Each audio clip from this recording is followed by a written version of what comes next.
இவர் பெயர் டேனியல். இவர் ஒரு சர்ச்சில் இந்த மாதிரி பண்றாரு.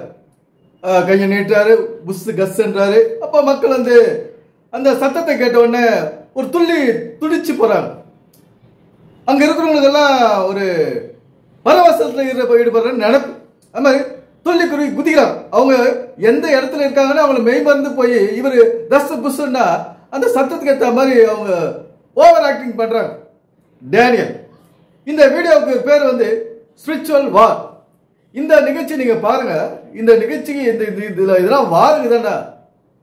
ஒரு யுத்தம் என்றால் அங்கே தீமை அழிய வேண்டும், நன்மை நடக்க வேண்டும். ஒரு யுத்தம் என்றால் எதிரி அழிய வேண்டும், நாம் உயிர் பிழைக்க வேண்டும். அதுதான் இங்க நடக்க வேண்டிய வேலை. த ஸ்பிரிச்சுவல் வார் அப்படின்னு இந்த அவருடைய வீடியோவுக்கு பேர் வச்சிருக்காரு. நம்முடைய வாழ்க்கை ஒரு யுத்தம். நம்முடைய வாழ்க்கை லைஃப் வார். நம்முடைய வாழ்க்கை ஒரு யுத்த களம். இந்த உலகமான ஒரு யுத்த களம். இந்த உலகத்திலே எப்படி நாம் ஜெயிக்க வேண்டும், இந்த உலக வாழ்க்கை எனும் யுத்தத்தில் எப்படி நாம் வெற்றி பெற வேண்டும், அதுதான் நம்ம யோசிக்க வேண்டிய விஷயம். ஆனா அதை பற்றிலாம் இந்த டேனியல் அவர்கள் சொல்றது கிடையாது. இவரு கொஞ்ச நாள் பால் தகையாவோட சுத்தி இருந்தார். அவர் தான் நினைக்கிறேன். கொஞ்ச நாள் ஜான் ஜபராஜ் கூட சுத்தி இருந்தார். அவர் தான் நினைக்கிறேன். இவரு பர்ஸ்ல பணம் வரும், பேங்க் அக்கௌண்ட்ல பணம் ஏறும், இந்த மாதிரி ஒரு மாயமாலமான விஷயங்களை சொல்லி வேதத்திலிருந்து சொல்லிக்கினே மக்களுடைய வாழ்க்கையை வீணடித்து கொண்டிருக்கிறார்கள். இது டேனியல் போன்றவர்கள். மனித வாழ்க்கைக்கு தேவையில்லாத விஷயங்கள். அதுக்கு ஒரு கட்டடம், பெரிய கட்டடம், அதுல ஏசி வேற, இந்த மாதிரி ஆயிரங்களை லட்சங்களையும் கோடிகளையும் போட்டு இன்னைக்கு கட்டிடங்களை கட்டிக்கினேன். அதுல கடவுள் பெயரை சொல்லி காலத்தை நேரத்தை வீணடிச்சுக்கினு, காசையும் வீணடிச்சுக்கினு மக்களுடைய வாழ்க்கையை நாசம் செய்து கொண்டிருக்கிறார்கள் டேனியல் போன்றவர்கள். அந்த டேனியலை பின்பற்றுகிறவர்கள், நம்புகிறவர்கள் ஏராளம் ஏராளம். ஏனென்றால் மனிதனுக்கு இங்கே பகுத்தறிவு மங்கி போய்விட்டது. பகுத்தறிவோடு சிந்திக்கும் சக்தியை இன்னும் பெறவில்லை மனிதர்கள். நண்பர்களே, இது போன்ற விஷயங்களை நாம் ஆராய்ந்து அறிய வேண்டும். இது மனித வாழ்க்கைக்கு தேவையா? இப்போ உலகத்தில் எவ்வளவு பிரச்சனைகள் இருக்குது. ஒரு மனிதனுக்கு ஒரு தனி மனிதனுக்கு எவ்வளவு பிரச்சனை இருக்குது. தனி மனிதனா இங்க வாழ்ந்துட முடியாது. ஒரு குடும்பமா வாழணும். இந்த குடும்பத்துல எத்தனை பிரச்சனைகள் இருக்குது. அப்பா அம்மா, எதிர்காலம், பிள்ளைகள், மனைவி, பேர பிள்ளைகள், சந்ததி, உற்றார் உறவினர் அப்படின்னு நிறைய ஒரு மரம் போல இது வளர்ந்து கொண்டே செல்கிறது.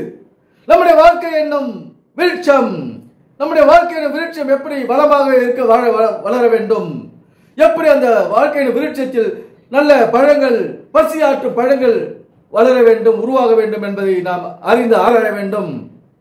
இந்த வளமான வாழ்க்கைக்கு பணம் தேவை. அந்த பணம் எப்படி சம்பாதிக்கிறது அந்த வழியை தான் நம்ம ஆராய்ந்து அறிய வேண்டும்.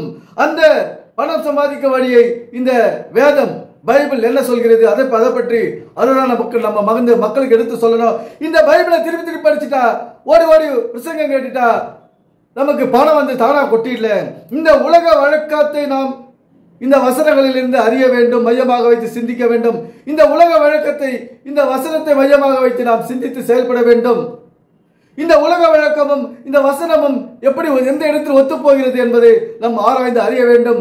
அதை நாம் பின்பற்ற வேண்டும், நம்முடைய சந்ததிகளுக்கு எடுத்து சொல்ல வேண்டும். நண்பர்களே, ஒரு நிரந்தரமான, ஒரு நீண்ட காலத்துக்கு பயன்படக்கூடிய நம்முடைய இந்த மனித உலகம், இந்த உலகத்திலே இருக்கும் வரை என்ன தேவையோ அதை மையமாக வைத்து நாம் ஆராய வேண்டும். இப்போ நமக்கு பணம் தேவை.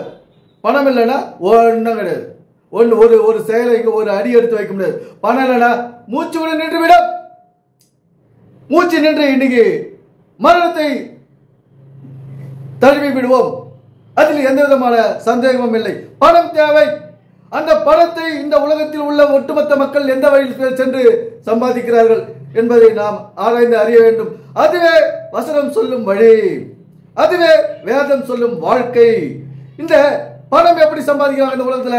பொதுவா பேசணும், பொதுவா சிந்திங்க, நிதானமா சிந்திங்க, நிதானமா நிறுத்தி சிந்திங்க. என்ன, மூளைக்கு வேலை கொடுங்க, அறிவுக்கு வேலை கொடுங்க, பகுத்தறிவுக்கு வேலை, பகுத்தறிவோடு இந்த பைபிளை சிந்திக்க வேண்டும் நண்பர்கள் எல்லாம். ஏன்னா இப்போ இந்த உலகத்தில் பிறந்த ஒவ்வொருவரும் நாம போயிட்டு பள்ளிக்கூடத்தில் கல்வி கூடத்தில் நம்ம சேர்றோம், படிக்கிறோம். அப்போ நல்லா படிச்சு அதுக்கேற்ற தகுதியான வேலையை இங்க பெற்றுக்கொண்டு அதன் மூலம் காசு சம்பாதிச்சு நம்முடைய தேவைகளை பூர்த்தி செய்து கொள்கிறோம். இதாங்க நடைமுறையில் இந்த சமுதாயத்தில் நடந்துகிற வேலைகள். அது யாரா இருந்தாலும், கிறிஸ்துவா இருந்தாலும், முஸ்லீமா இருந்தாலும், மற்ற மதத்தினராக இருந்தாலும், நாம் ஒட்டுமொத்தமாக செய்யக்கூடிய இந்த வேலை என்ன? ஒரு பொதுவான வேலை என்ன? கல்வி. அந்த கல்வியை மையமாக வைத்து எழுதப்பட்டது இந்த பைபிள். ஆனால் டேனியல் அவர்கள் அதை பற்றி சொல்றது கிடையாது.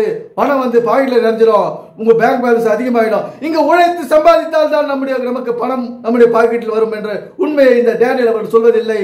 இந்த பால்டங்கை அவர் சொல்வதில்லை. ஜான் ஜபராஜ் அவர்கள் சொல்வதில்லை. பணம் பணம் பணம். அந்த பணம் எப்படி சம்பாதிப்பும் வழியை இவர்கள் வேதத்து வசனங்களில் ஆராய்ந்து சொல்ல வேண்டும். நம்முடைய வாழ்க்கையை மையமாக வைத்து எழுதப்பட்டது இந்த வேதம்.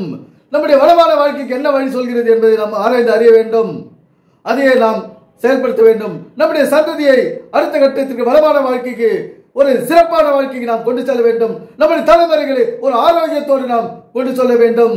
வியாதியிலிருந்து விலக்கி அவர்களை நல்ல ஒரு ஆரோக்கியத்தோடு நம்முடைய தலைமுறைகளை கொண்டு செல்ல வேண்டும். எதிர்காலத்திலே நாம் வாழப்போய் நம்முடைய பேர பிள்ளைகள் வாழப் போகிறார்கள். அடுத்தடுத்த சந்ததி இந்த உலகத்திலே வாழ்ந்து கொண்டுதான் இருக்கும். அதற்கெல்லாம் ஒரு நிரந்தர தீர்வு இந்த வேதம் என்ன சொல்கிறது? அதற்கெல்லாம் இந்த பண தேவைக்கு இந்த பைபிள் என்ன சொல்கிறது? அதை நாம் ஆராய்ந்து அறிய வேண்டும். இது போல மாய்மாலக்காரர்களை நாம் நம்பக்கூடாது. உழைத்து பணம் சம்பாதிப்பது இந்த வேதம் வலியுறுத்துகிறது. உழைத்து உடல் உழைத்து சம்பாதிப்பது இந்த பைபிள் உணர்த்துகிறது. கல்வி அறிவை பெருக்கிக் கொண்டு நாம் இந்த காசை சம்பாதிக்க வேண்டும் என்பது காட் கான்செப்ட். நண்பர்களே, என்னோட வீடியோவை முழுமையா பாருங்க, நிறைய பேருக்கு ஷேர் பண்ணுங்க, கமெண்ட்ஸ் பண்ணுங்க. இதை தினமும் தொடர்ந்து என்னுடைய வீடியோஸ் பாருங்க. நன்றி, வணக்கம் நண்பர்களே.